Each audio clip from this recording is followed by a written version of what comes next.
ಸ್ನೇಹಿತರೆ, ತ್ರಿವಾಣ ಸ್ಪೆಷಲ್ ಪ್ರೋಗ್ರಾಮ್ಗೆ ಸ್ವಾಗತ. ನಾನು ಮಂಜುನಾಥ್. ಸ್ನೇಹಿತರೆ, ಏನು ಆಫ್ರಿಕಾ ಖಂಡಗಳಲ್ಲಿ ಎಬೋಲಾ ವೈರಸ್ ಅನ್ನೋದು ತುಂಬಾ ಹರಡ್ತಾ ಇದೆ.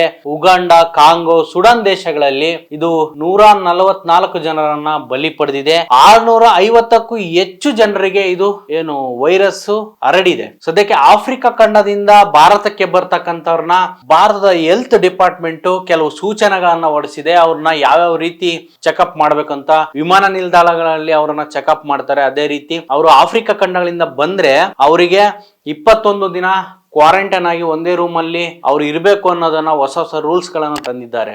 ಇದು ಕೊರೋನಾ ರೀತಿ ಹರಡದೇ ಇಲ್ಲದಿದ್ರು ಕೂಡ ಇದಕ್ಕೆ ಎಬೋಲಾ ವೈರಸ್ಗೆ ವ್ಯಾಕ್ಸಿನ್ ಇಲ್ಲದ ಕಾರಣದಿಂದ ಇದು ಭಾರತಕ್ಕೆ ಬಂದ್ರೆ ತುಂಬಾ ಅಪಾಯಕಾರಿ ಆಗುತ್ತೆ. ಈಗಿನ ಪ್ಯಾಂಡಮಿಕ್ ಸಿಚುವೇಶನ್ ಸ್ಟಾರ್ಟ್ ಆಗಿದೆ. ಒಂದ್ ಕಡೆ ಯುದ್ಧ ಸ್ಟಾರ್ಟ್ ಆಗಿದೆ. ಈ ಮೆಡಿಸಿನ್ಗಳನ್ನೆಲ್ಲ ಸಪ್ಲೈ ಮಾಡ್ತಕ್ಕಂಥ ಚೈನ್ ಕೂಡ ಕಡಿಮೆ ಆಗುತ್ತೆ. ಆಲ್ರೆಡಿ ಪೆಟ್ರೋಲ್ ಡೀಸೆಲ್ ಸಿಗ್ತಾ ಇಲ್ಲ. ಇಂಥ ಸಮಯದಲ್ಲಿ ಈ ವೈರಸ್ ಕೂಡ ತುಂಬಾ ಹರಡ್ತಾ ಇದೆ ಅಂತ ಹೇಳಲಾಗಿದೆ. ಹಾಗೆ WHO ಕೂಡ ಏನು ತುರ್ತು ಪರಿಸ್ಥಿತಿ ಘೋಷಣೆ ಮಾಡಿದೆ. ನೀವು ನಿಮ್ಮ ಜಾಗ್ರತೆಯಲ್ಲಿ ಇರಿ ಅಂತ ಎಲ್ಲಾ ದೇಶಗಳಿಗೂ ಸೂಚನೆಯನ್ನ ಹೊರಡಿಸಿದೆ. ಭಾರತದಲ್ಲಿ ಈವರೆಗೆ ಯಾವುದೇ ಎಬೋಲಾ ವೈರಸ್ ಕೂಡ ಕಂಡು ಬಂದಿಲ್ಲ.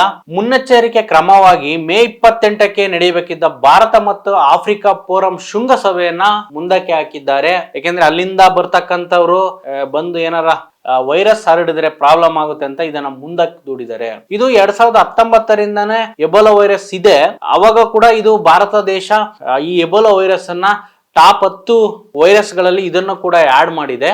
ಬಟ್ ಈಗ ಬಂದಿರತಕ್ಕಂಥದ್ದು ಇದು ಬೇರೆ ತಳಿ ಎಬೋಲಾ ವೈರಸ್. ಈ ವೈರಸ್ ಯಾವ ರೀತಿ ಹರಡುತ್ತೆ ಅಂದ್ರೆ ಇದು ಬಾವುಲಿಗಳಿಂದ ಹರಡುತ್ತೆ. ಹಾಗೆ ಜೊಲ್ಲು ಮನುಷ್ಯನಿಗೆ ಬಂದರೆ ಇದಕ್ಕೆ ವ್ಯಾಕ್ಸಿನ್ ಕೂಡ ಇಲ್ಲ. ವ್ಯಕ್ತಿ ಅಥವಾ ಪ್ರಾಣಿಯ ರಕ್ತ, ಬೆವರು, ಲಾಲಾರಸದಿಂದ ಇದು ಹರಡುತ್ತೆ ಅಂತ ಹೇಳಲಾಗ್ತಿದೆ.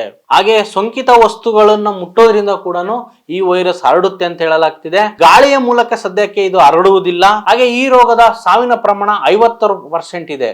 ಇನ್ನು ಈ ರೋಗದ ಲಕ್ಷಣ ಏನಂತಂದ್ರೆ ತೀವ್ರ ಜ್ವರ ಮತ್ತು ಸುಸ್ತಾಗುವುದು, ಹಾಗೆ ಮಾಂಸಖಂಡಗಳು ನೋವು, ತಲೆನೋವು, ಗಂಟಲು ನೋವು ಸ್ಟಾರ್ಟ್ ಆಗುತ್ತೆ.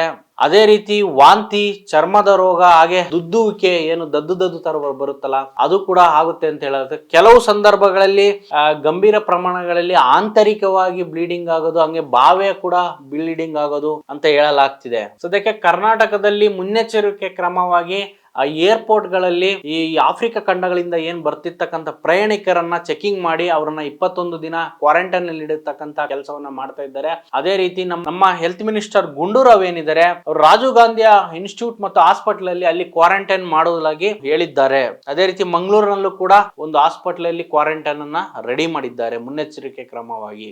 ಇದರ ಜೊತೆಗೆ ಹಂಟಾ ವೈರಸ್ ಏನ್ ಬರ್ತಾ ಇದೆ ಇದು ಇಲಿಗಳಿಂದ ಬರ್ತಕ್ಕಂಥದ್ದು. ಆ ಇಲಿಗಳು ಮುಟ್ಟಿರ್ತಕ್ಕಂಥ ವಸ್ತುಗಳನ್ನ ತಿಂದಿರೋದು ಅಥವಾ ಅದರ ಮಲಮೂತ್ರದಿಂದ ಈ ವೈರಸ್ ಹರಡತಕ್ಕಂಥದ್ದು. ಏನು ಹಡಗಿನಲ್ಲಿ ಇದು ಕಾಣಿಸ್ಕೊಂತು. ಇದು 150 ಜನಕ್ಕಿಂತ ಹೆಚ್ಚು ಜನರಿಗೆ ಇದು ಸೋಂಕು ಹರಡಿದೆ. ಇದೇ ರೀತಿ ಒಂದು 4 ಜನ ಮರಣ ಹೊಂದಿದ್ದಾರೆ ಸದ್ಯಕ್ಕೆ. ಇದಕ್ಕೂ ಕೂಡ ವೈರಸ್ಗೆ ವ್ಯಾಕ್ಸಿನ್ ಇಲ್ಲ.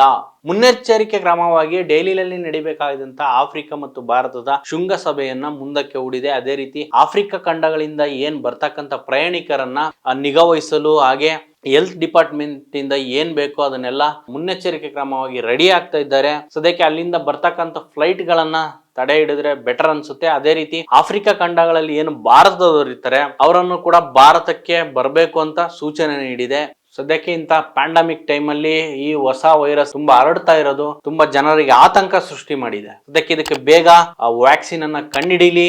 ಮುಂದಿನ ವಿಡಿಯೋದಲ್ಲಿ ಸಿಗ್ತೀನಿ. ನಮಸ್ಕಾರ.